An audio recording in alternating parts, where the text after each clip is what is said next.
Okay, welcome back everyone. My name is Julia Horn, Professor of History at the University of Sydney, and I should also say sister of Nick, which of course also means daughter of Donald and Mavamwi Horn. Just to be out there, show there's no conflict of interest or express.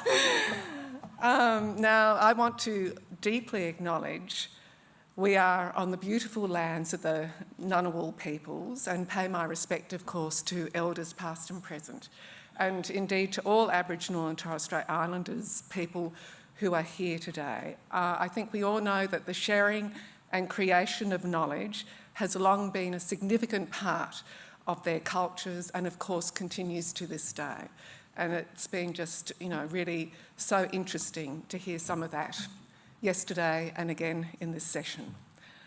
I also I don't want to really say anything about the Lucky Country, but I would like to say something which might be relevant given it is the Academy of the Humanities, and that is that Max Burke, who asked a question or made a comment in the last session, who was the CEO of the Australia Council when our father was its chair, reminded me yesterday that Donald was quite inspired by the fact that there was a funding body for the arts and that there should also be, therefore, a funding body for the humanities research.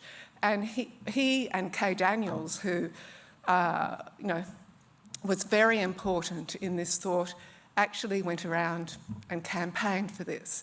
And it seemed as though they almost got it through the Hawke government caucus, or the cabinet rather, until one very fierce treasurer said no.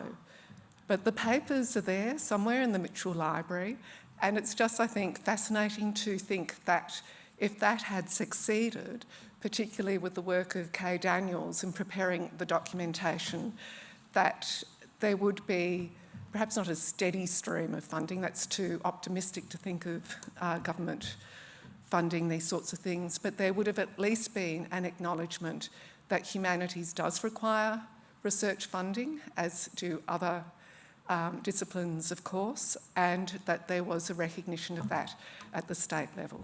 So that's just an aside, but it seemed appropriate given where, that this conference is happening in Canberra.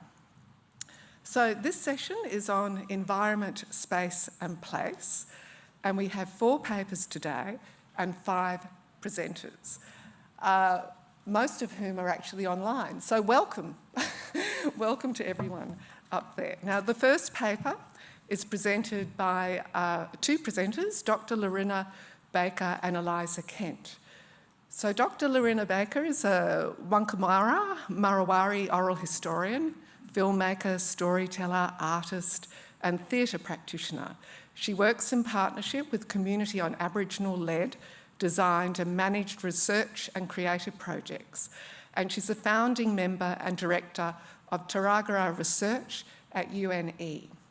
So her co-presenter is Eliza Kent, who is a researcher working with Taragara Aboriginal Corporation as part of the Taragara Research at UNE, and their presentation today is entitled "The Lucky Country for Whom?" ?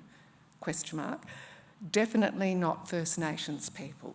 So over to you, Lorina and Eliza. Thank you. Before we begin, I would like to acknowledge and pay our respects to the Ngunnawal and Ngambri people on whose country the symposium is being held. We acknowledge their elders, both past, present and emerging. We also would like to acknowledge our cultural knowledge holders and elders from the vast corner country in which we work, and acknowledge all First Nations colleagues present and in attendance today, as well as all the delegates. And so to be mindful, no matter where you are, whether you're online like us or on country, you are always on the lands of First Nations peoples. Our approach in reflecting on Donald Orne's The Lucky Country is from an oral historian's or oral history perspective, and from the deep and continuous Aboriginal culture, knowledge and history, with a particular focus on the corner country, a region we have redefined and reconfigured according to the vast network of the Murra tracts that are interconnected and interrelated along the Murra, what is known, commonly known as the songlines, which reaches from northeast South Australia, from the Flinders Ranges, over to far western New South Wales, to the Barker and Barwon rivers, the Darling and Barwon rivers, up into southwest Queensland, into the Cooper Creek Basin. So our approach in presenting today is to present a more informal paper. So we'd like to, rather than present a paper, just hang out and yarn with you to allow time to engage and share some of our work and what we do. This will just also provide a snapshot of how we work with and for community, and how we strive to maintain the balance between working with community and while working in a university setting. When we looked at Donald Horne's The Lucky Country, which neither of us had done for many years, what stood out to us was the following quote, which you can see on the slide, but I'll just read it through. Although legal discriminations are disappearing and it is a policy that this should be so, many Aboriginal people have been second-class citizens, although now they all have the federal vote, and the necessary accompaniment of paternalism, lavish expenditure on welfare and imaginative planning was not present. Although over the 1950s there was an improvement, and there has been considerable improvement in the 1960s. Donald Horne's observations about Aboriginal prospect for inclusion as Australians in his book The Lucky Country now seem laughable. At the very least, The Voice, now a year ago, plainly demonstrated that Aboriginal sovereignty, even in its weakest institutional form, was unpalatable to the majority of Australian people.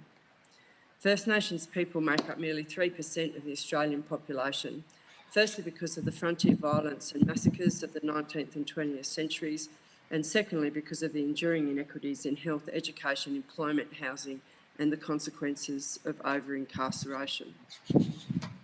The current situation in our communities in Western New South Wales is as follows. This year, from July to October, there was an escalating number of deaths, both amongst elders and younger people, and the communities we work with have been crippled by the cost of funerals. A funeral in Western New South Wales costs $10,000 at least. So we're undertaking work in these communities that are torn apart and impoverished by the current death rate, while trying to respect people's grief, but also while trying to get the opportunity to record the Aboriginal cultural knowledge and history of Western New South Wales, which is particularly unrecorded. In fact, there is no thoroughgoing history of Aboriginal Western New South Wales or of Aboriginal experience in Western New South Wales, which was, as Lorena points out, often Australia's first outback. The solutions that are offered on the ground in these communities by NGOs and governments just do not respond to community aspirations, do not respond to community wellbeing, and are not inclusive of Aboriginal cultural knowledge or Aboriginal cultural perspectives. These Aboriginal communities live in a vast landscape which is still undergoing ferocious destruction by agriculture and mining, and which, despite decades of work, still lack protections. Significant Aboriginal sites and significant Aboriginal cultural heritage are at peril daily in Western New South Wales. So our project, Songlines of Country, which is an ARC-funded project, which takes us further and deep into the corner country from the eastern Flinders Ranges over to the fish traps, where we'll end the journey at the end of this month. So our work records the oral histories of the Murras, of the tracks that our great ancestors left. which is deeply embedded in country. So the stories, songs, dances and ceremonies that are remembered by our elders. So our elders also take us to these places, sacred sites, and share these stories of country with us, and what the meaning and law is of these places and what they mean to Aboriginal people. So for us, and given the state of our communities, as Eliza has pointed out, and the rapid death rate of our communities, it's really the burden is something that we carry, and the urgency in which we undertake the work that needs to be done in our communities to record our elders before it is too late. And that is a responsibility that we have taken on, both myself and Eliza and the rest of our research team, which is made up also of Aboriginal community researchers. And so, this kind of research takes a very long time, and it is quite costly. We actually tried to manage that and balance that with various funding pools to ensure that the work that we've set out to do continues. And once Songlines wraps up at the end of this month, we will look at where to next and how do we keep doing the work that needs to be done. The issue for us working in these communities is that the elders that are currently living are the last ones to have a direct connection to Aboriginal life prior to invasion of the continent. This gives this work, it gives our work an urgency that is never far from our thoughts or our hearts. The elders that we currently work with, their grandparents and their great-grandparents, lived as traditional people, and their grandparents remember and lived through the invasion of Western New South Wales. So once this generation of elders join their ancestors, we will have lost the direct connection between contemporary Aboriginal life and pre-invasion life. So that knowledge underscores everything that we do.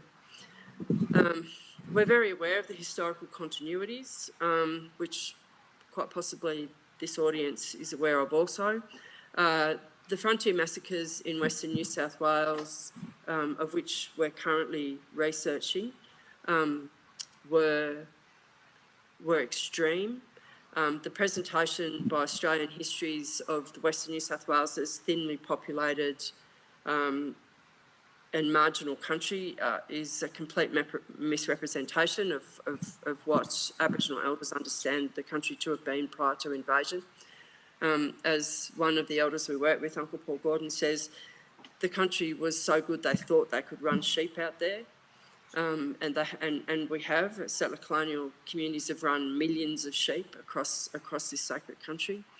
The massacres, at the moment we're working on trying to give some idea of population estimates, but probably a small indication of the level of population out there, Aboriginal population prior to invasion, is that the Nganu, the ancient fish traps at Bongiorno, were capable of feeding 5,000 people a day.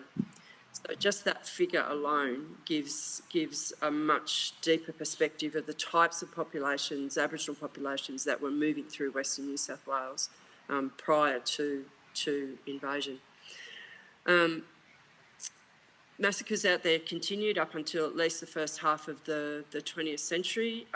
There's even oral evidence that shooting Aboriginal people was continuing into the 1970s. So we need to do more research around that, but there's definite oral history indications of that. After the missions and reserves era, there was detribalisation policies which further broke up people in, say, Lorena's communities who were offered opportunities to move to Newcastle, away from the mission and reserves in Buwarna and Burke. So entire families were displaced out of their country and down to Newcastle, along with shiny publications by welfare officers of houses fully kitted out in white goods, which would then be removed after the photo shoot. And now, of course, there's the forced negotiation of native title, which is the only game in town and which is nearly impossible for Aboriginal people to self-determine within. So a majority of our work is to debunk the myths about far western New South Wales, the myths about our songlines. So as our Murras are the deep history of this continent. It is the original law of this land. So for us and for Aboriginal people living in the vast territories of the corner country, the Murra tracks is our history, and to know it is to know the history, and how to live and be in country and look after and care for country. And so it informs all of that knowledge system. So in conclusion, just to wrap up this yarn, from our perspective, working at a regional university with minimal support and recognition, and working with some of the most impoverished communities in the corner country, with, as we outlined, an very ageing population of elders desperate to pass on their cultural knowledge and history and experiences. From this perspective, and for both myself and Eliza and our research team, Australia doesn't look like the lucky country to us. Thank you. Thank you. Thank you very much indeed, Lorena and Eliza. Please stay around because we're having questions at the end. But that was a really powerful presentation. Thank you. So it gives me, moving right along, it gives me great pleasure to introduce Alice Gorman, who is Associate Professor at Flinders University and who is now on the screen. Welcome, Alice. She has pioneered the field of space archaeology in Australia. She's the author of Dr. Space Junk versus the Universe. It's actually a book about archaeology rather than a science thriller. The subtitle is Archaeology and the Future, and she co-directed the first archaeological fieldwork ever to take place outside Earth. So Alice's Apologies, I can't hear anything. I don't know if I'm supposed to start speaking. So, okay, have those up at the back. I'll assume that's a yes. So hopefully everybody can hear me. One moment. It's not a yes. So Alice's presentation is entitled Beyond the Dish, Australian Identity in the Space Age. Now go ahead. Thank you. I couldn't hear anything there for a minute. So thank you for that introduction. I'd like to start by stating that I'm speaking to you today from the lands of the Kaurna people of the Adelaide Plains. I acknowledge their elders past and present and extend that respect to traditional owners here today and listening online. And I'd like to acknowledge the deep and ongoing connections to lands, waters, and in particular to Sky Country in relation to my talk today. So half a second while I try and make the slides work. So just as a brief background to this, Australia has been at the forefront of global space exploration since the 1940s. So we had one of the earliest rocket launch sites in the world at Woomera in northern South Australia. We were the third nation to launch a satellite from our own territory with RESAT-1 in 1967. And we have played a critical role in early European, British and US space missions, particularly the Apollo missions, right through to the 1970s, and continue to support most major space missions today. But it's a really curious thing to me that Australia has never embraced space as part of its national identity. For white Australians, all of these pretty impressive achievements have not led to Australians thinking of themselves as a spacefaring nation. And this is a question I'm quite interested in addressing. So in order to do that, I decided to have a look at what everyday Australians thought about space throughout this period from the Second World War. And I've been at various points dipping into popular culture representations and ideas about space.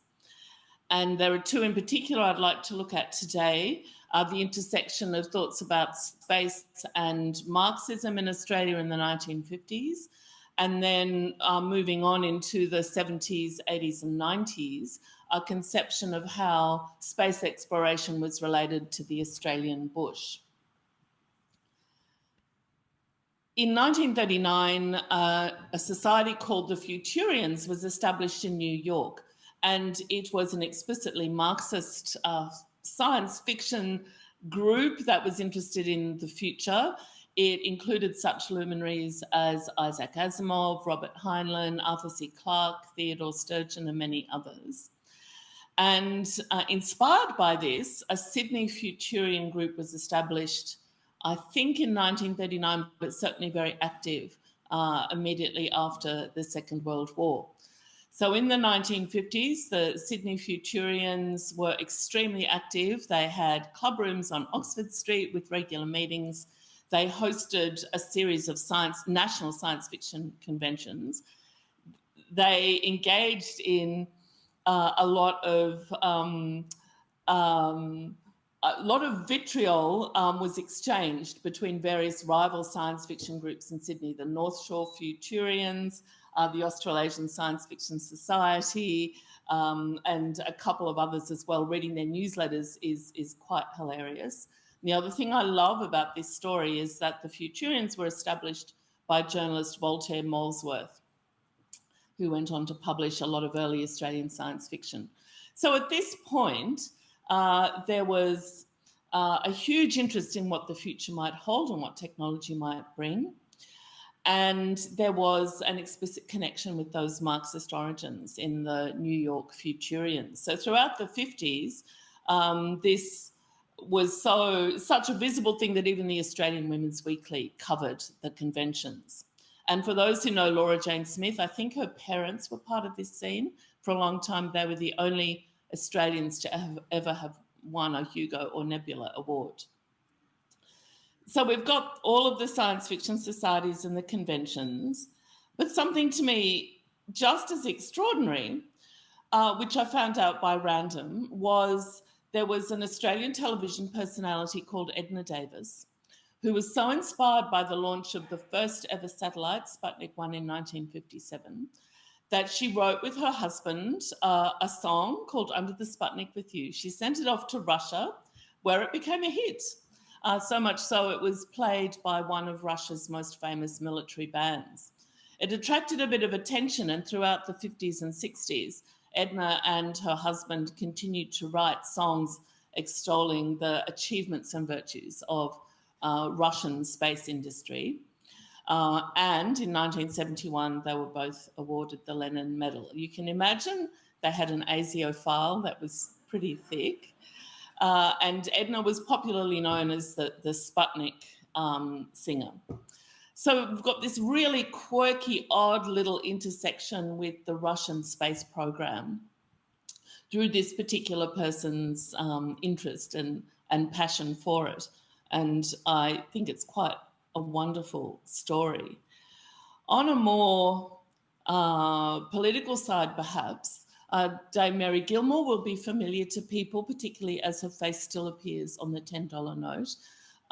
She was a major contributor to literature, arts and politics in Australia.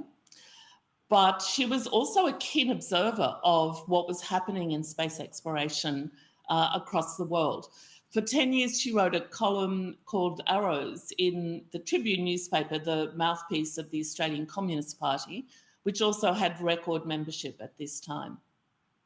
And she often made comment about what was happening in space and what she thought of it. And I think this opinion expressed in her December column in 1957, if the Australian Aborigines were in Russia, they would be at the universities. They would not be hunted into the backyard of civilization as here. And I think she was correct in saying this when we look at the track record of Russia's post Sputnik engagement with non-spacefaring nations. So with these various points of intersection, we can see that there's a very interesting picture of how Australians were seeing space in relation to political systems like communism against the very overt official political line of anti-communism. And this is very much part of the space story in Australia, which is, I think, often overlooked as well. So in terms of popular culture, someone who bridges the 1950s and takes us through all the decades up to 1999 is Mr. Squiggle. And I don't know about you, but I loved Mr. Squiggle as a child.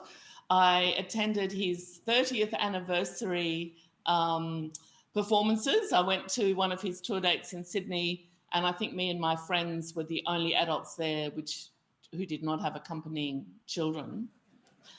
Mr. Squiggle was interesting because he presented a view of Australian space that was very domestic. He would descend from his habitation at 93 Crater Crescent on the Moon in the very vocal and complaining rocket, a very ramshackle piece of technology that continually looked as if it was about to fall apart. And Mr. Squiggle would come to Earth, children would send in doodles, and upside down he would turn them into pictures.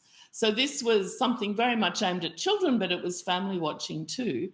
And this was bringing space into Australian living rooms. When Mr. Squiggle came to Earth, he did so often in a town called Bandiwallop, which is a sort of mythical, it's like the Black Stump, it's a mythical Australian town which represents all the qualities of a tiny outback place. So this was space in the outback that Australians were accustomed to for decades. And the National Archives has just acquired a whole lot of Mr. Squiggle objects and papers, which is wonderful.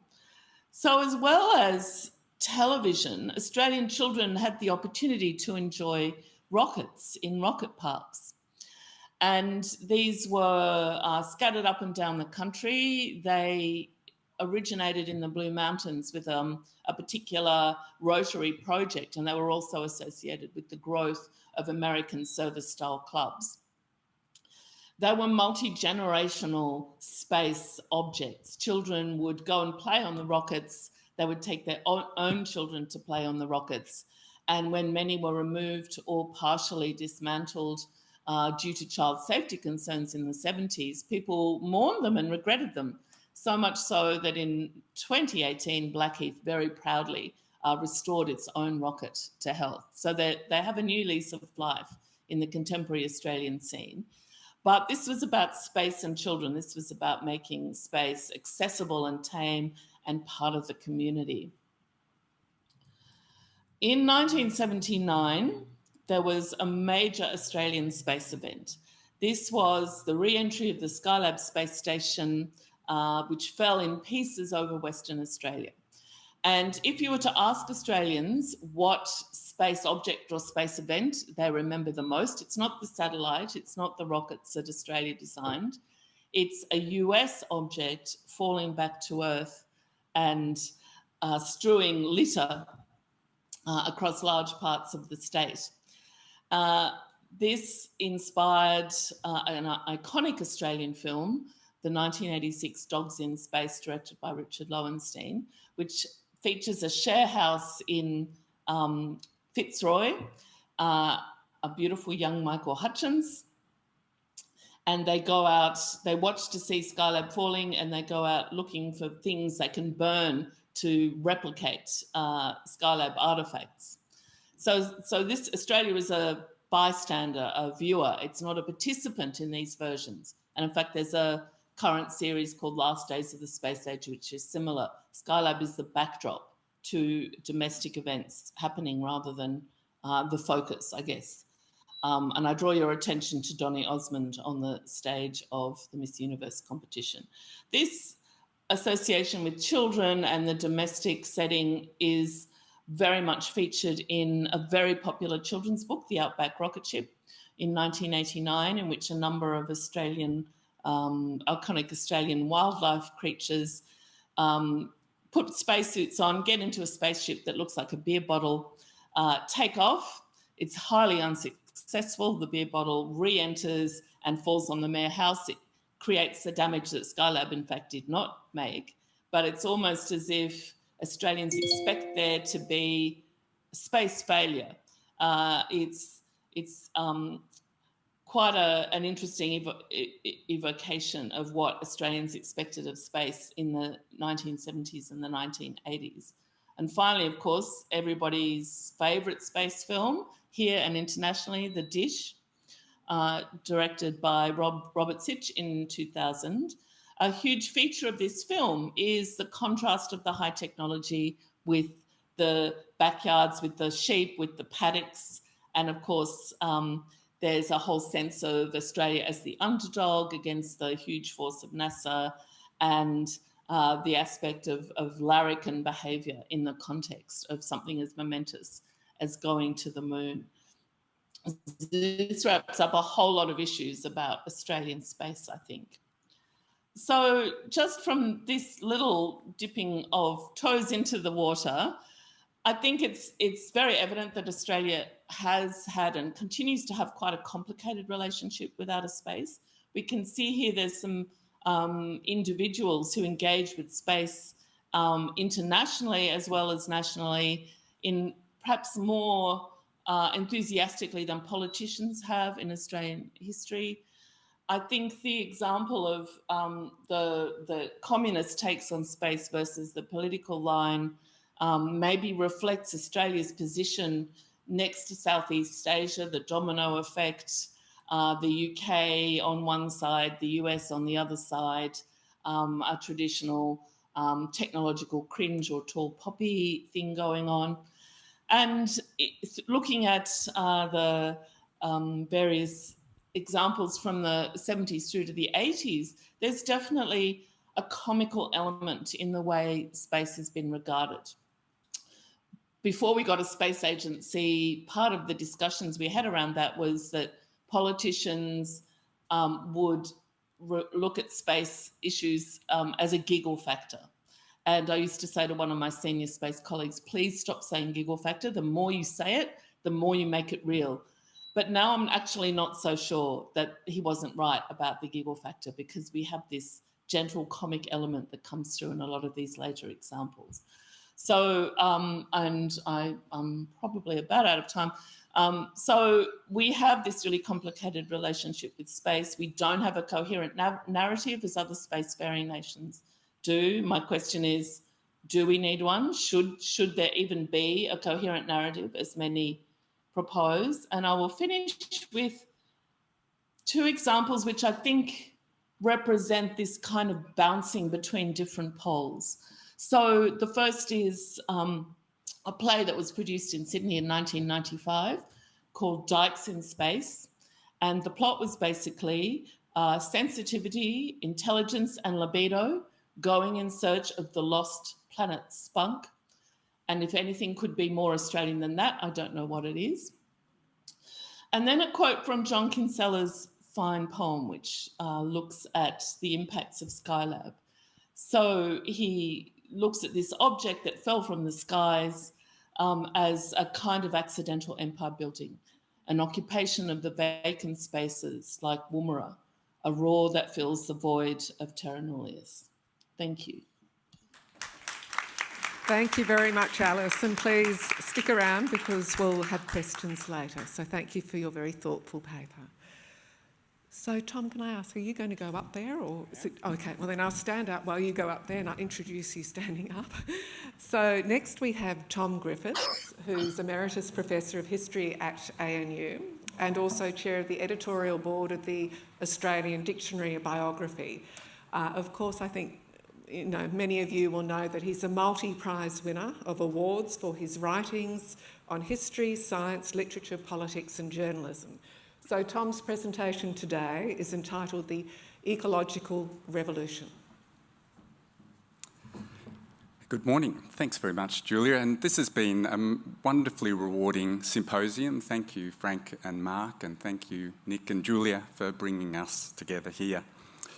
I welcome this session's focus on environment, space and place because even in the 21st century, in the grip of a climate and biodiversity emergency, ecology is often neglected in cultural analyses. It's partly due, as we know, to the entrenched science-humanities divide in our education and public culture.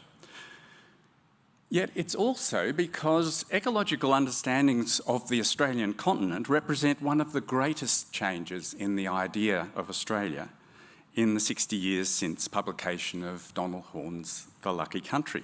We're still coming to terms with the significance of the ecological revolution.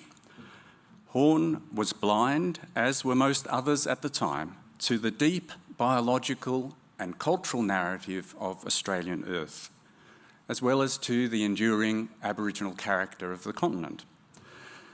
These insights have crystallised in our lifetimes and have transformed the way we understand the world and Australia's place in it.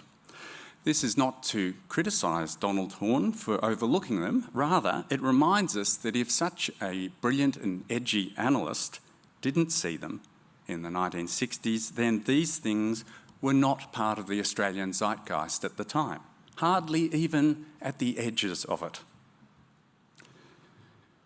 In the Lucky Country, fire, air and water were invoked, but they were configured as sun, freedom and the beach. The true power of the elements was yet to be realised. In mid-20th century Australia, the midday sun was bronzing rather than cancerous. Open spaces meant primary industry.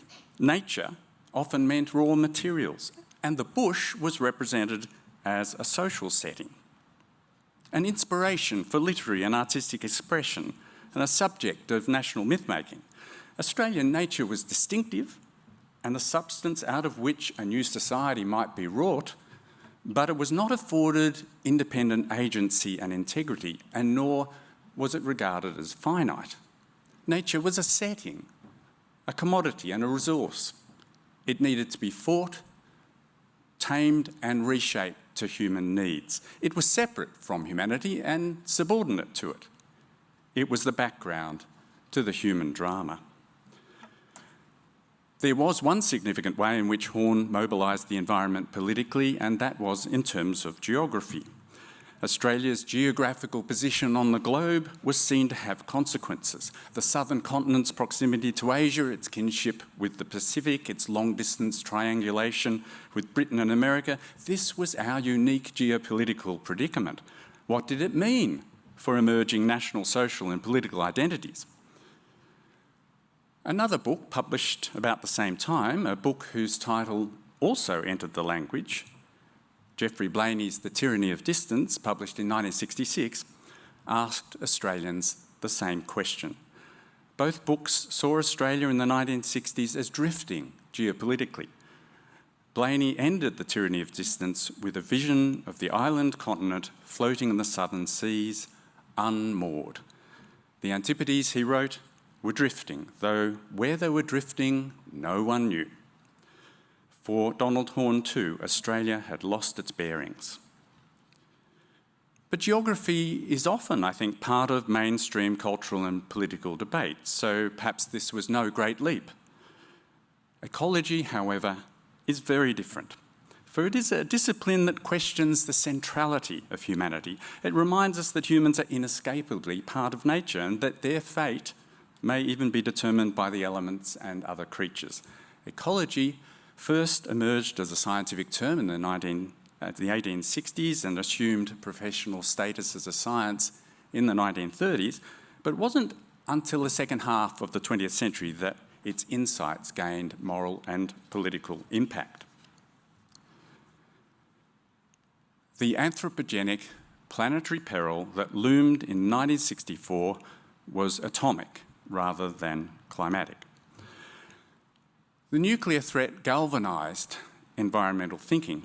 American historian Don Worcester describes the post-war period as the age of ecology and declares that it started in the New Mexican desert on the 16th of July 1945 with the detonation of the first atomic bomb.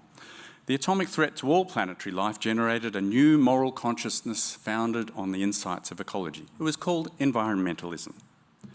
And the book that signalled the arrival in the West of this new environmental political consciousness was Silent Spring, published in 1962, focusing on the dangers of pesticides, and written by the American marine scientist Rachel Carson. Almost contemporaneous with Horne's book, Silent Spring portrayed a very different natural world to his, one where technology was a threat rather than a promise, and where humans were conducting a giant, dangerous ecological experiment on Earth. There were Australian stirrings of this new moral consciousness around the time that Horne's book was published. In 1964, the Australian Conservation Foundation was formed. So also was the Wildlife Preservation Society of Queensland, of which Judith Wright was a founder. In 1966, the combative zoologist Jock Marshall published an Australian version, if you like, of Silent Spring. It was an angry condemnation of Australian environmental practice called The Great Extermination, a Guide to Anglo-Australian Cupidity, Wickedness and Waste. In 1969, the first significant Australian conservation victory was won on the grounds of ecology and biodiversity when development plans in the little desert of Victoria were stopped by popular protest and a minister of the state government lost his seat. So, from the late 1960s, the environment announced itself as a ubiquitous term, an ecological concept and a political force. The moon missions of the Apollo space program, mentioned by Alice, they fueled a sense of the beautiful fragility of planet Earth, delivering some of the most reproduced pictures in the world. First, there was Earthrise, taken on Christmas Eve, 1968, as Apollo 8 went into lunar orbit. One of the three astronauts, Bill Anders, reflected, "We came all this way to explore the moon, and the most important thing is that we discovered the Earth." This revelatory image of the beautiful blue planet visibly alive and floating alone, finite and vulnerable in deep space, had a profound impact on environmental politics and sensibilities. And 4 years later, in 1972, a photo taken by the Apollo 17 mission and known as the Blue Marble showed the Earth as a luminous, breathing garden in the dark void. Within a few years, the American scientists James Lovelock and Lynn Margulis put forward the Gaia hypothesis, that the Earth is a single self-regulating organism. In the post-war years, there was an exponential shift in the impact of humans on the planet. The human enterprise exploded dramatically in population and energy use and rapidly began to outstrip its planetary support systems. Don't worry about the detail here. Look at the repetitive pattern in the graphs. World population, water use, tropical forest loss and so on, all soaring after 1950, a real turning point, and a turning point that is known as the Great Acceleration. It charged the social excitement of the 60s, and now we live with the long afterburn of the fossil fuel era. Ecological thinking developed political momentum in Australia in the second half of the 20th century and was expressed in public debates about pollution, population, wilderness, national parks, endangered species and sustainability. Conservation action was focused on enclosing and protecting threatened nature in place. Historian and activist William Lyons wrote a book about environmental protest in post-war Australia, which he called Patriots. Published in 2006, it was written under this 20th century paradigm of defending our natural heritage, as the subtitle declares. The phrase evoked the defence of heritage from development and the separation of nature from culture. The category of natural seems unproblematic, and the use of our is unquestioned. Heritage suggests something historic, a relic that might be preserved, like an old building, object, or a fly in amber. This was a time when getting back to 1788 was a purifying aspiration for conservation, another perceived boundary between nature and culture. This same paradigm of defending our heritage drove the noble quest to register the national estate, as if nature might be registered, fenced, signposted, and preserved. This was the romantic age of state national parks, and it was blooming when Horne wrote The Lucky Country. Now, don't get me wrong, I enthusiastically look for these conservation signs. I love national parks and respond to the ecological integrity and indeed the historic landscapes that they preserve, and national parks remain a truly worthy quest. But now we live in a world where we recognise nature as fluid, dynamic, shifting and feral. It is part of us and not just optional and recreational. Our survival depends upon it. Nature's management, and that word is still used, changed its focus from national parks to public lands in general and then to private lands as well, all connected, and now calls for corridors, connectivity, baselines, renewal, respect, stories. Perceived wilderness has become beloved country. Nature is cultural and Indigenous care paramount. Gradually in the 1980s and urgently from the 1990s, the spectre and then grim reality of the climate emergency brought a sense of extreme anxiety and even desperation to the quest for economic and social transition. By the beginning of this century, we had a new metaphor for the new extraordinary character of our times, the Anthropocene, the insight that we've entered a new geological epoch in the history of the Earth and have now left behind the Holocene, the relatively stable epoch since the last great ice age. And the idea of the Anthropocene recognises the power of humans in changing the nature of the planet, its atmosphere, oceans, climate, biodiversity, even its rocks and stratigraphy. With the climate unleashed, the land of drought and flooding rains, of cyclone and firestorm is now on steroids.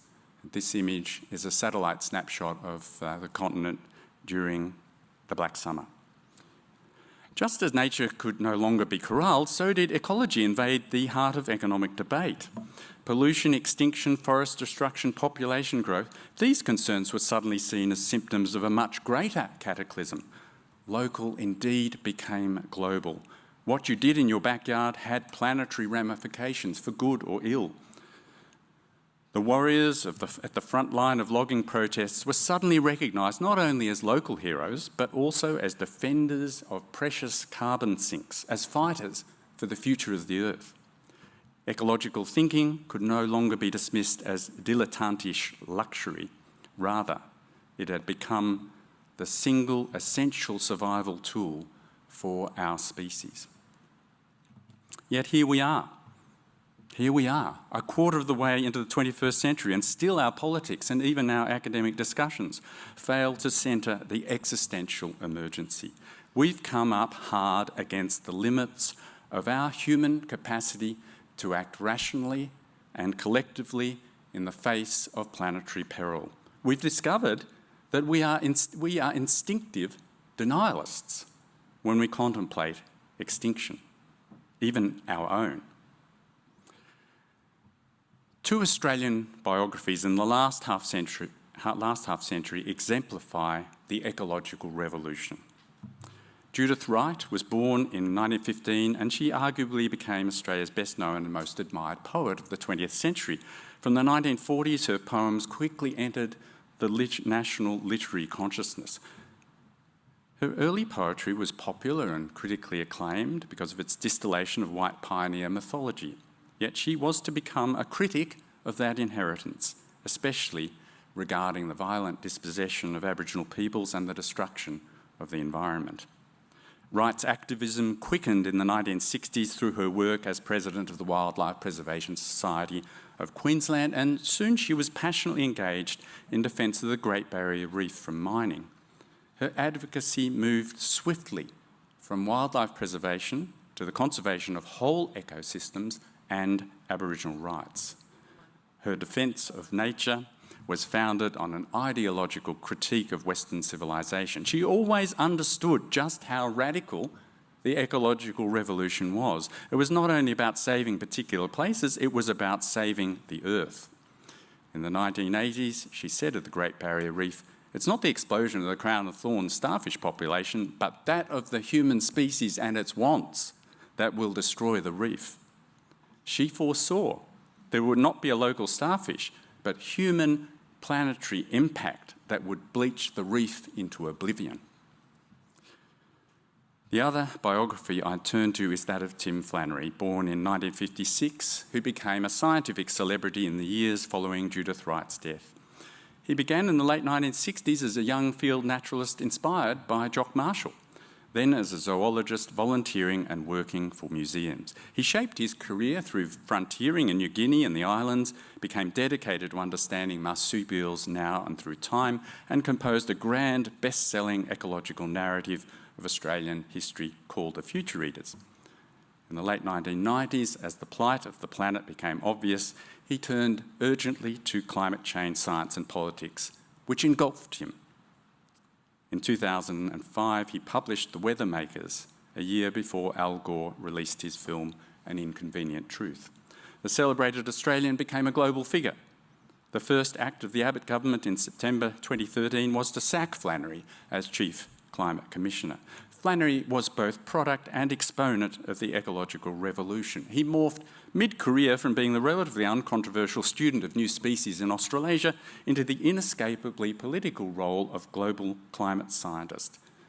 His first degree in literature and his warm regard for the humanities equipped him for versatility, storytelling, and interdisciplinarity. Judith Wright was a poet turned activist, Tim Flannery a scientist who can write. They both wrote histories, and their philosophy was shaped by the ecological revolution. And they came to think on a planetary scale, seeing Australia in deep time and deep space, keenly conscious of our responsibilities to a living, breathing, vulnerable Earth.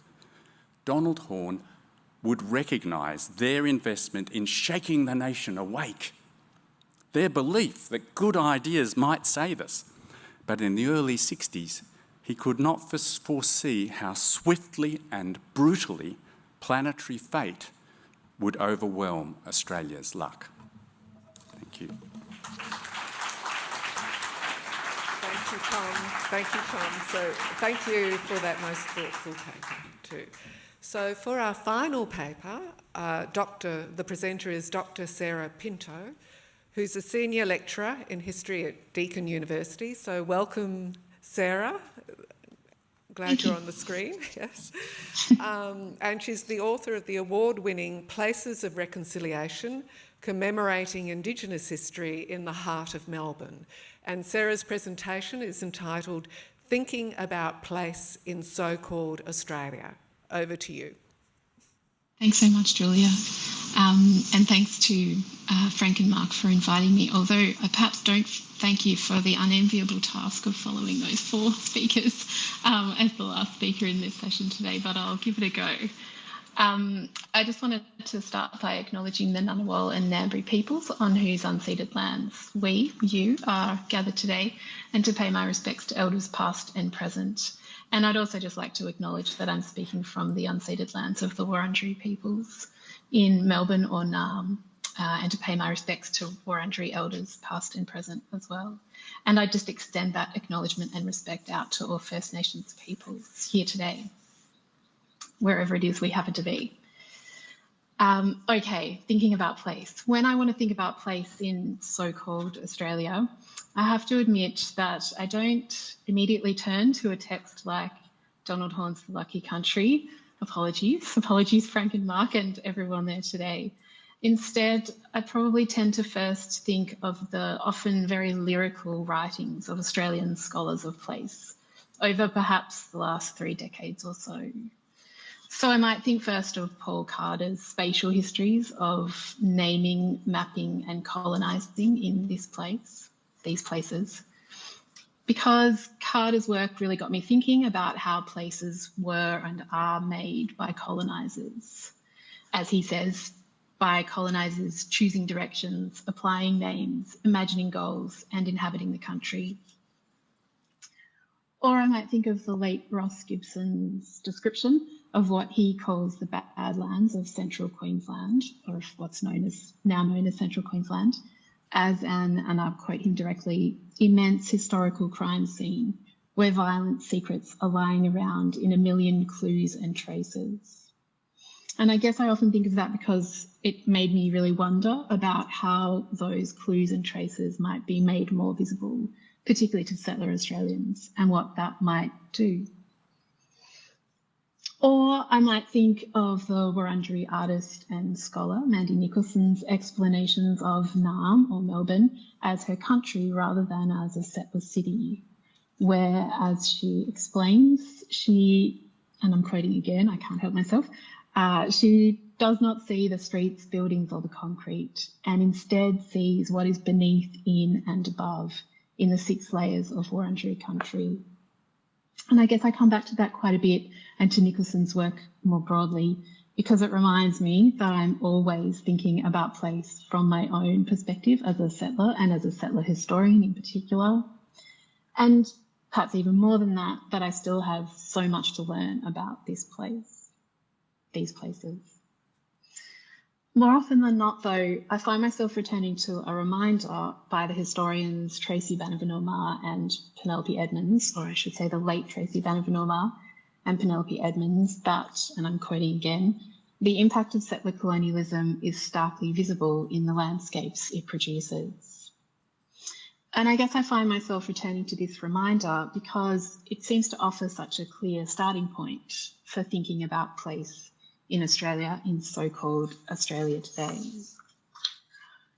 So in what remains of this short paper that I'll very much try to be on time with, I want to just give an example of what I mean here, or really an example of where this kind of thinking has taken me, using my own city, Naarm or Melbourne, and looking particularly at commemorative landscapes at the very heart of the city. It's a very specific, local, non-generalist approach, and so perhaps not entirely or exactly in keeping with the spirit of the lucky country, but hopefully you won't mind too much. Okay, so since the early 2000s, or really since 2000, the year 2000, a series of what I might call commemorative markers of First Nations peoples, histories and cultures have been introduced into central Melbourne's commemorative landscapes. Commemorative markers is sort of my catch-all term for a range of namings and pieces of public art and a couple of memorials that mark or reference First Nations peoples, cultures and especially histories in central Melbourne. So really, when I'm saying central Melbourne, I'm thinking of the central business district, that central grid, and some of its sort of thoroughfares in the sort of immediate vicinity of that area. So it's that central grid as laid out by the surveyor Robert Hoddle in 1837 and a little bit more. So I've got a couple of examples just in the image on the screen for you to think about, and I'll talk about some of them, but not all of them in a minute. Okay, so each of these commemorative markers are quite different, and they were created in different circumstances over the course of around 15, 16 years. But they have a number of things in common, which is why I tend to think about them together as a kind of network of places. So they were all driven or facilitated or funded by local or state governments. And so they're now part, really, of the city's sort of official, or what we might describe as the city's official and ostensibly permanent commemorative landscape. And interestingly, given some of the conversations yesterday, most of them are tied in some way to reconciliation or to government attempts to demonstrate their commitment to reconciliation. They're all also deliberately local and mostly focused on marking the histories, lives and experiences of First Nations peoples in and around Naarm or Melbourne, perhaps a little further out to the Kulin Nations, but generally speaking, they're very local. And they're all embedded in, or they are themselves, the ordinary mundane places of everyday life in the city. So they're not destination commemorations or memorials or monuments, I might say. They're more ordinary places, so busy arterial roads or pedestrian thoroughfares or parks, or they're the kind of memorials or pieces of public art that are ubiquitous at the centre of a settler city like Melbourne, sort of form part of the background. So as I said, I'll just talk through a couple of examples to give you a bit more of a sense of what I'm talking about. So in June 2000, the Victorian State Government announced that a major new road along the western edge of the CBD, the Central Business District, would be called Wurundjeri Way, in recognition of the Wurundjeri peoples, on whose land much of Melbourne sits. So this new road was built as part of the redevelopment of the Melbourne Docklands precinct, sort of to the west of the CBD. And interestingly, the name was chosen from more than 1,200 suggestions that were sent into a sort of competition run by Melbourne's tabloid newspaper, the Herald Sun. And I think from memory, there were maybe 2 or 3 people who suggested Wurundjeri Way or Wurundjeri Road. The naming at the time, the sort of the announcement of the naming, I guess I should say, was very strongly linked to reconciliation, which is not really surprising given the context. It's June 2000, it's the final year of that reconciliation decade. And actually, it was announced, I think, around a week after the People's Walk for Reconciliation across the Sydney Harbour Bridge. So it's right in that sort of time period. Just see if I can make that work and move on and talk about a couple of others. So in 2001, the state government announced that a new park on the northern banks of the Yarra River would be named Birrarung Ma, which at the time was talked about as meaning riverside in the Woiwurrung language of the Wurundjeri peoples. Birrarung is also the name of the famously misnamed Yarra River. It's both parkland and thoroughfare, and it links the southern edge of the CBD with several of the city's main sporting and event stadiums, including, for example, the Melbourne Cricket Ground. The decision to name this parkland Birrarung Ma was made by the Lord Mayor Peter Costigan and Premier Steve Bracks, I think, as far as I could tell. Interestingly, against the results of some market research into the naming and also the advice of their own name nomination panel. And again, at the time of the announcement, it was very strongly linked to reconciliation by the Premier. And as you can possibly, hopefully, see from some of the images on this slide, since then, a number of other sort of markers of First Nations histories and peoples have been introduced in and around this space, including, just as a couple of examples, the William Barrack Bridge, which marks or honours really the 19th century Wurundjeri leader William Barrack, and the Tanderrum Bridge, which is named for a ceremony that brings together the 5 language groups of the Kulin Nations. William Barrack Bridge, I think, was announced in 2005, and the Tanderrum Bridge a little later in 2016. Okay, final little example. I won't talk about both of these. I'll just talk about just one final example, which is probably the most sort of unusual of these markers, commemorative markers. And that is the one on the right-hand side of this image, which is standing by Tonaminawait and Morboihina, which is a commemorative marker, as it's sort of officially called, that was installed near the corner of Franklin and Victoria Streets at the very northern edge of the CBD in 2016. So Tonaminawait and Morboihina were Palawa men who arrived in the Port Phillip district from so-called Van Diemen's Land in 1839 with George Augustus Robinson. And they were convicted of the murder of 2 whalers around Western Port in 1841. And this monument, memorial, commemorative marker commemorates their lives and their violent deaths, not far from the site of their execution in 1842.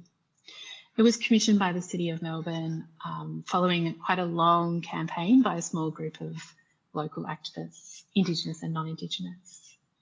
And again, the City of Melbourne talked quite a bit about reconciliation when I was about to say justifying, that's probably not quite the right word, but when describing their process for how they came to have this particular memorial or commission this memorial. Okay, so to sum up, how to think about these markers in this place. Well, first, they're unusual. As I'm sure most of you, many of you, maybe all of you realise, markers of ongoing and prior Indigenous First Nations presence fill Australia's rural and urban places. And in fact, Greater Melbourne or none is no exception to that rule. But official markers or official commemorations, or we might say built commemorations at the heart of Australia's capital cities, typically refer to a colonial and national past that's almost entirely without reference to First Nations peoples' histories or cultures, or at least was until some of these sorts of markers began to be introduced into this public space, central urban space, I probably should say. And so even though these kind of markers are small, are everyday, are easy to miss and perhaps easy to dismiss, they're still, I think, disruptive and perhaps unsettling is a term I might use. And I think collectively they challenge the city's commemorative erasures or the commemorative erasure at the heart of the city. And also then challenge the kind of work that those commemorative erasures attempt to do, which is to naturalise and legitimise the settler city, the settler state, to sort of draw on some other comments from Tracy Bannerman-Omar. And yet, you may have noticed in how I've been describing these or talking about some of these markers today, that they do sit at the very edge of the central business district or of the city's central area, of that central commemorative space.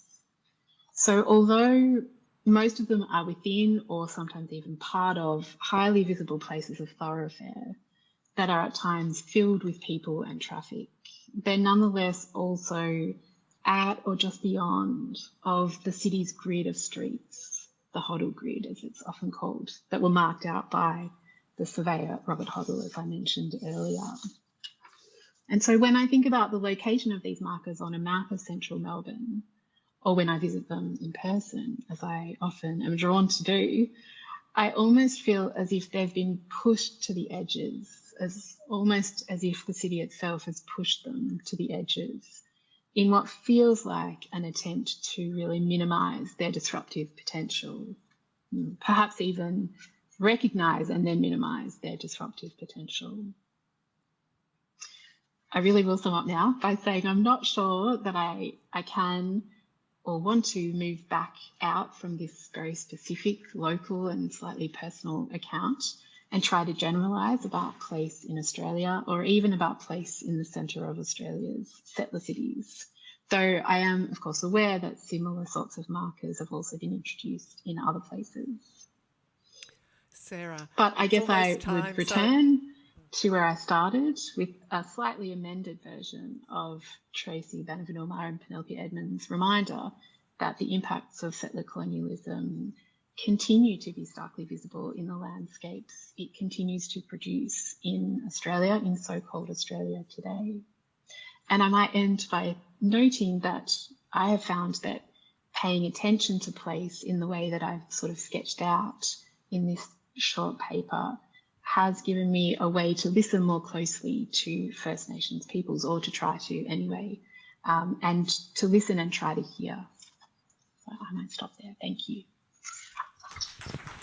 Thank you very much, Sarah, indeed, for that very thoughtful paper also. I'm just going to stand up here so that I can see everyone online before we go to questions. And Tom, if you arm yourself with a... But could I also ask, Frank, do you mind telling me how long? Because my watch has completely stopped. Okay, and will you tell me when to wrap up? Okay, thank you.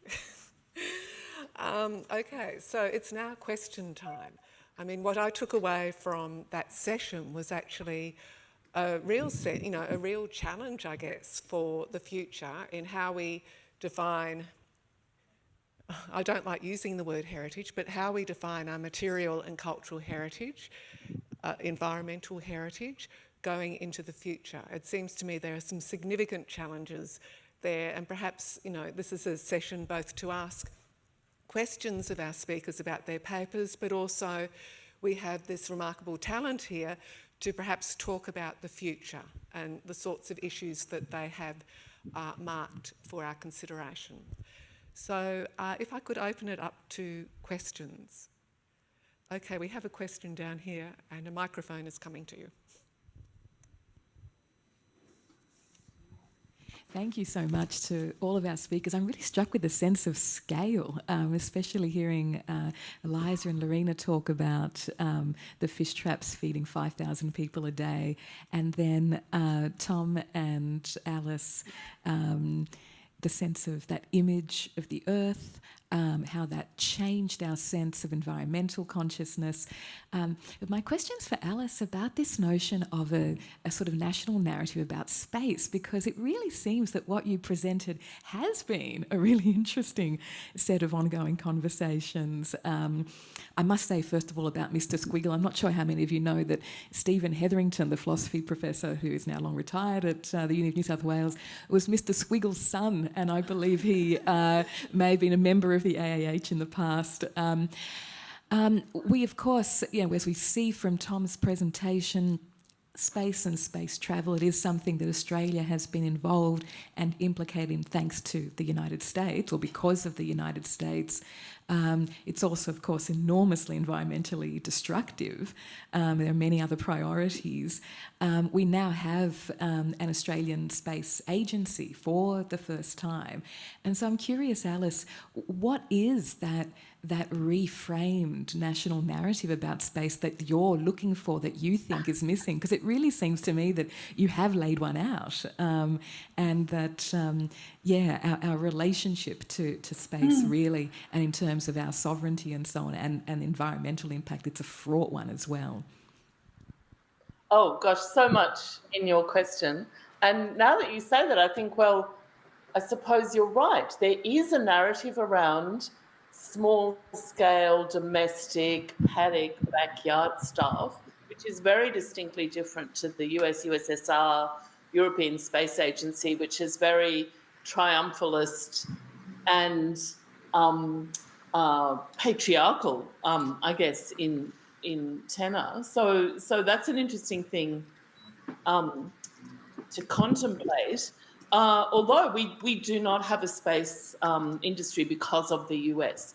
In 1954, when the International Geophysical Year was proposed and a satellite launch as part of that, Australia was listed as one of 5 nations with the capability of launching their own satellite.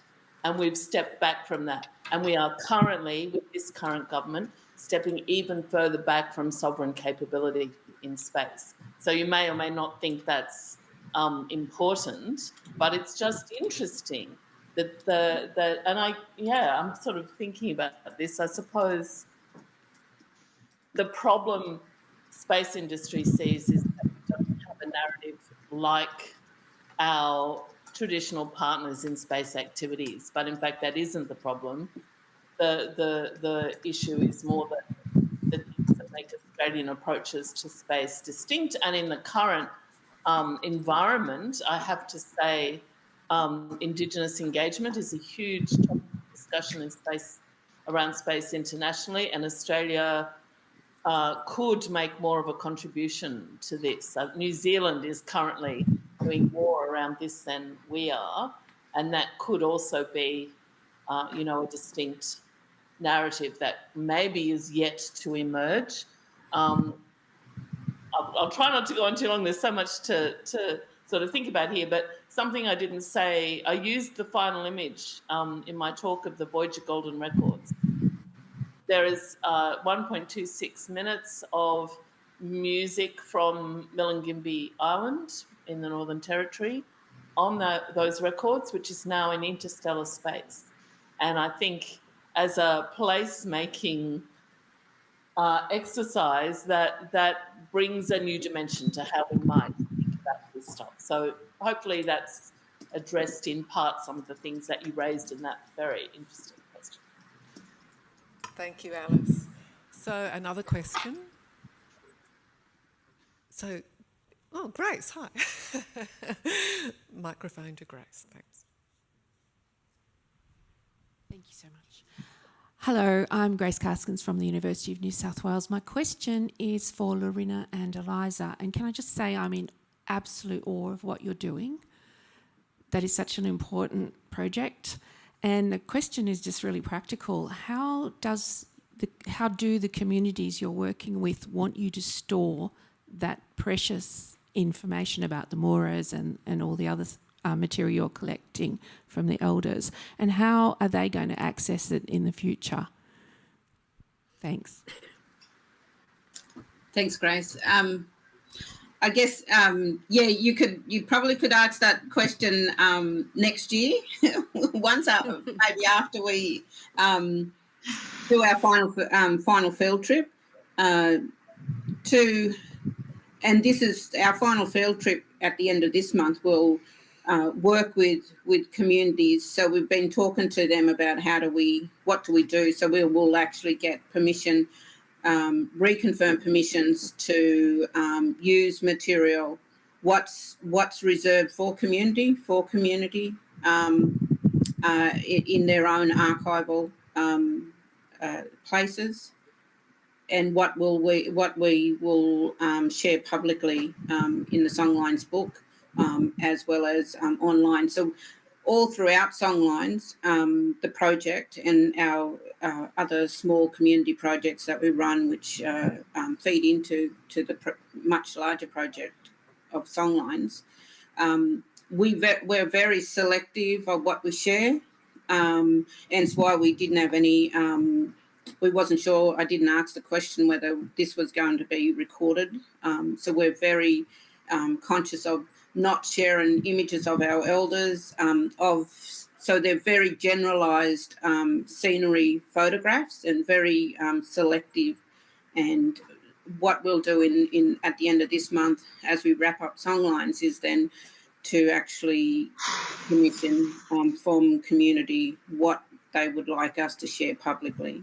And so some of the stories that are told to us as well, we can tell the story about receiving the story, but we'll never tell the contents of that story or the place or the location.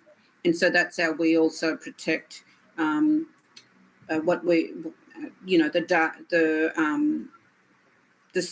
both the sacred and cultural knowledge. And we preserve that for and with community, and it's a difficult one, and we're also looking at how do we do that? How do we with universities having a lot of storage space? We're just about to embark on that as well. Where how do we give access to our communities, because otherwise it's stored on the university systems? Is there a way in which our community, say a land council, can then zoom in or access some feature of the university, so that once we work out access protocols with community can go in and actually have a password operated. That's not possible at the moment, but they're things that we're really thinking about and trying to problem solve as we work through it. Eliza, did you want to add anything? So one thing universities with their ginormous cloud systems now can offer Aboriginal communities is the capacity to store and access film. We work across everything you'd imagine: film, sound recordings. So that's one thing I've been frankly banging on about in the university sector for some time, is the university. So what we can offer the communities is the capacity to store large amounts of data for free, which you couldn't purchase, if communities in Western New South Wales haven't got a hope of purchasing data storage, so there's that. And we also have had ongoing discussions with our elders about how to map access, and we're hoping that this will be the next stage of this aspect of Songlines, to map access and then replicate that through a series of web-based portals. It has been done. Nick Reid and Patrick Nunn did something slightly similar with the Port Phillip Bay language project that they did. So we're taking inspiration from other researchers, and hopefully we can build something that means that Aboriginal communities will have access. We're very conscious of that. What we'd really like is data hubs in the communities if anybody's got a spare $1 trillion to spend. So I think ultimately maybe that will be outside Lorena and my career. That's an aspirational goal, would be to actually set up data hubs in communities so communities can run this enterprise themselves. Thank you, Eliza. Just to add on to that, we've also, we're always talking to somebody about these data hubs and trying to source the funding that needs to be able to build them and create them. And so we return the knowledge from our research, from various institutions around our country, internationally, back to communities. But without a data hub, without cultural centres, keeping places, it's near impossible to take some of this material back. And it's a matter of where it can be safely stored and appropriately accessed by community. Yes, so a question here.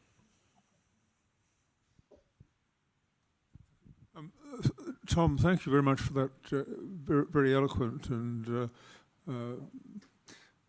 remarkably moving presentation. The question really is, though, the progress in terms of environmental or ecological consciousness has been substantial, but it's still well beyond the scale of changing the minds of key decision makers. Do you have any further thoughts about how that might possibly occur? Thanks, Wilfred. Yes, we've got a problem in Australia, haven't we? But we've got a cultural propensity to denialism. I mean, we inhabit a nation, a settler nation that's founded on denialism. We're very practiced at it. Founded on denial of Aboriginal sovereignty, a denial of the violence of the frontier. We're a coal exporting nation that doesn't want to let that dependence go. We have such an opportunity here, as Ross Garno and others have argued, to become an energy superpower. We've got all those resources and we're being dragged very reluctantly along that path. So why is that? That's for us, I think, as humanities scholars to scrutinise and tell the story, not just of what I've told today of a growing environmental consciousness, but of Australia's particular reluctance, really, to go down that path, and of how the entrenched nature of denialism of many kinds in our culture. So I would draw attention to the fact that Shino Konishi spoke very well yesterday about the wind shuttle debates 20 years ago, and about denying frontier violence. The same people who deny frontier violence in Australia are the same people who deny the reality of climate change. And books such as Naomi Oreskes' Merchants of Doubt show us that, there is an industry of doubt, and it's a very healthy industry of doubt in Australia. But the opportunities here are so fantastic for the energy revolution, but we also should remind ourselves that living in a land of climatic extremes, we are among the more vulnerable places on Earth as global heating takes charge. Because we're a land of extremes, and this reality it's been used in Australia as a way of denying climate change. We've always had droughts, we've always had fires, but I think we're beginning to understand that global heating is bringing more extremes, and we're very vulnerable. We're right on the frontier of climate change. So that's a matter of politics, but it's also a matter of education, isn't it? And that's our jobs. It's a great challenge, and we just have to work at it through, I think, good storytelling, good narratives, and defending truth and the prospect of finding the quest for truth, the worthiness of pursuing truth, and to bring those truthful narratives into our public culture. Thank you. We have time for one more question. And Adrian. You have 2 minutes. I hate to rush you, but... Okay. Thanks. Adrian Vickers, University of Sydney. This is a general question, but I guess more specifically from Tom, that we tend to think of the history of Australian environment as one that looks inward from the beaches to the outback, but that actually misses the fluid, pun intended, nature of the boundaries of Australia, which extend at the moment to right into Antarctica, right across to the Cocos Keeling Islands, that once included half of the island of New Guinea. So where does the rest of Australia fit into the narrative about environmental history? Yeah, thank you. Well, I would gives me an opportunity, I guess, to make the point that in the 1960s, as Donald Horne was urging us to make a geopolitical pivot towards Asia, a biological and geological narrative arrived to strengthen that. You know, the plate tectonics revolution really crystallised rapidly in the 1960s after a period of some contestation, and it delivered a story of southern biological and geological genesis for Australia. And it turned out Australia had been moving towards Asia for 45 million years. And the collision of the Australian plate with the Asian one is what we're dealing with now, not just culturally, but biologically and geologically. And Australian museums at the time, in the sort of 10 or 20 years after the Lucky Country, Australian museums began to tell that story of a Gondwanan genesis and identity. And so that definitely makes us think of our region, but also in an even broader sense, not just part of the Pacific, a meeting with Asia, a long-awaited meeting with Asia, but also that Australia we can no longer see just as some kind of footnote to the north, you know, some kind of extended peninsula of the British Empire, but rather as having its own origins in the south and having Gondwanan cousins, including Antarctica, you know, a continent embraced by ice as we became embraced by fire. I think thinking of our region, and Donald Horne was really alerting us to that, can enable us to think very creatively about our natural environment as well. Thank you. Thank you. So before I thank our speakers, I do have an announcement to make, which is that this session is, of course, followed by lunch, but also that you're really encouraged to bring your lunch back in here and the conversations at 1 p.m. for the book launch of the Cambridge Companion to Music in Australia. So I really encourage you to come back with sandwich in hand, if you wish. But really, it's now my pleasure to thank our speakers. Oh, Alice, did you? No, I mean, I know that you can't come in. Sorry? Just a super quick point, a nice synergy between me and Sarah, what we talked about. So Doug Nichols, which you didn't talk about in that picture of your monument, was a major player in a nationwide protest against the establishment of the Woomera rocket launch range in 1947. So I just wanted to draw those two parts of our talk together because I think he's such an impressive and important character. Okay, that's it, sorry. Lovely. That's lovely. No, thank you for that. So I would love to I think this has been a really interesting panel and just shows us, I think, that our future is likely to be bleak, but that we have people who are working on it, including, I hope, many in this room, to make it perhaps less bleak, and to thank you very, very much indeed for all your work, for the research and for your presentations today in particular. So everyone in this room, please show your appreciation.